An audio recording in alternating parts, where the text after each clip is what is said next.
Have you ever been in a street fight?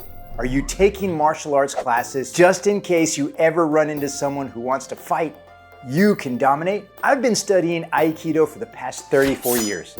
And about 90% of the Aikido that I see would never, ever in anyone's wildest dreams actually work in a street fight, especially against someone who knows how to street fight. It might work against a homeless person trying to break into your car, or someone who's just having a bad day, someone who's looking for a buck to eat. All stories I've heard when an Aikidoka dominated. Let's understand what a street fight actually is so that we can break the art of Aikido down and really understand if it will work in a real-life situation. A street fight is a physical altercation that occurs spontaneously in a public place, often outside the bounds of organized sports or controlled environments like boxing rings or martial arts dojos. Unlike sanctioned combat sports, street fights typically lack rules, referees, or safety measures, making them highly unpredictable and potentially dangerous. When considering Aikido versus a street fight, who do you think would win? Drop me a comment. Actually, will any martial art work in a street fight? Now remember, there are no rules in street fights, and most martial arts, even MMA fights, have rules. Let me tell you about my experience training at the Kodokan Judo Institute in Tokyo, Japan. I was so disappointed. Why? Because of the rules. I lost the match. I was up against a guy that was a bit bigger and heavier than me. He went for a throw, and naturally, I used his momentum and threw him as I fell. I lost because my back hit the ground first. Anyway, I decided that judo was not for me. Aikido? Is it something worth taking for self-defense? I addressed that topic in a previous video titled, I Asked the Question, is Aikido good for self-defense? I'll drop a link to that episode in the description below. Let's get technical. Aikido is known for its fluid movements, emphasis on harmony, and non-aggression, which, by the way, are key factors that attracted me to the art. Aikido was developed by Morihei Ueshiba in the early 20th century.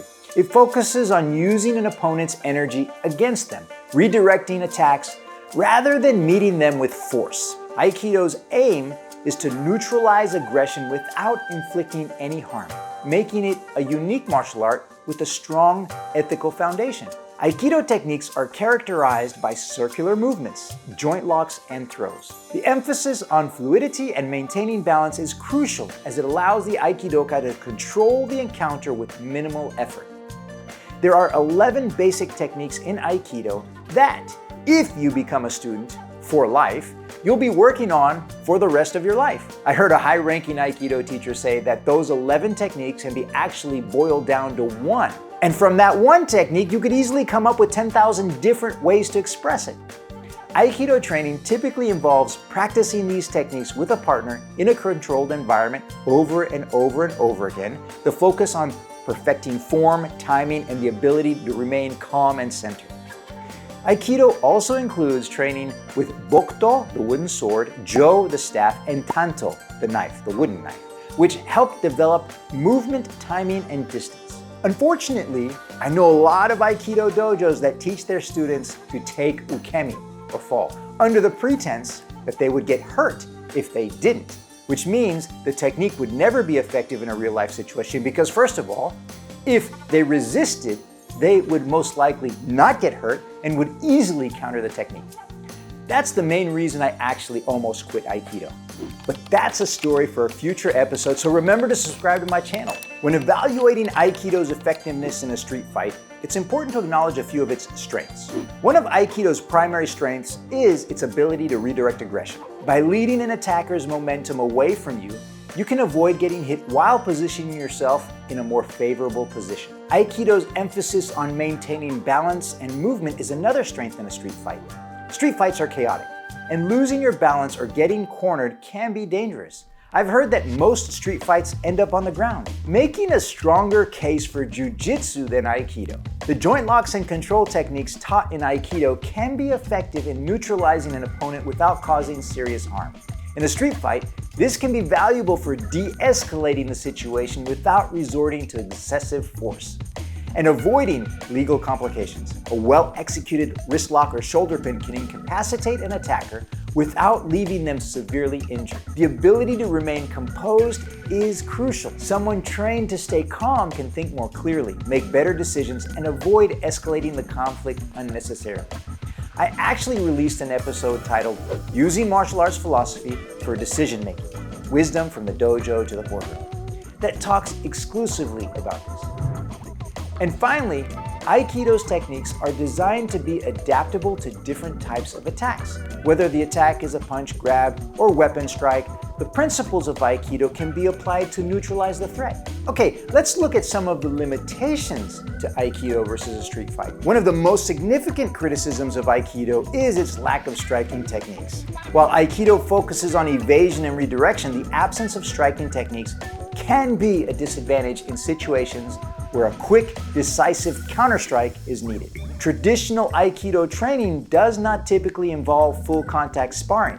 This can be a drawback when preparing for real-world confrontations where the unpredictability and intensity of an actual fight are hard to replicate. The lack of experience in dealing with the chaos of a street fight can leave you unprepared for the realities of a real-life situation. Aikido techniques rely heavily on the opponent's force and momentum. In a street fight, not all attackers will commit fully to their attacks, and some might use feints or cautious approaches. Aikidokas might struggle against opponents who don't provide the necessary energy or who are skilled in avoiding being led into a throw or joint lock. And finally, Aikido's philosophy of avoiding harm and seeking harmony might not always align with the brutal reality of a street fight. The ethical dilemma of using Aikido's techniques in a situation where an aggressor intends serious harm can be challenging for practitioners who are deeply rooted in the art's peaceful philosophy. So let's look at ways you can address these limitations so that Aikido might become effective in a street fight. One way to address Aikido's lack of striking techniques is to cross-train in other martial arts that emphasize strikes, like boxing, Muay Thai, or Karate. By incorporating striking skills into your repertoire, you can develop a more well-rounded self-defense strategy that includes both the ability to evade and counterattack. Aikido techniques have been adapted for use by the police forces and military personnel in several countries. The joint locks, pins, and control techniques are valuable in situations where non-lethal force is required. But it's important to note that those law enforcement officers often receive additional training in other martial arts, like judo, Brazilian jiu-jitsu, or boxing to complement their Aikido skills. Street fights are often avoidable, and the best self-defense is often not to fight at all. You can benefit from training in awareness and de-escalation techniques, which can help you avoid dangerous situations or diffuse conflicts before they escalate into violence. I have an Aikido friend, well, actually he was a friend of my mom's, that had taken Aikido for many, many years. He told me one night that he was in a grocery store loading his car when a man approached him with a gun to mug him. He didn't even think and performed a kotegaeshi technique and disarmed the man, threw the gun in his trunk, and locked the door. After that, he called 911.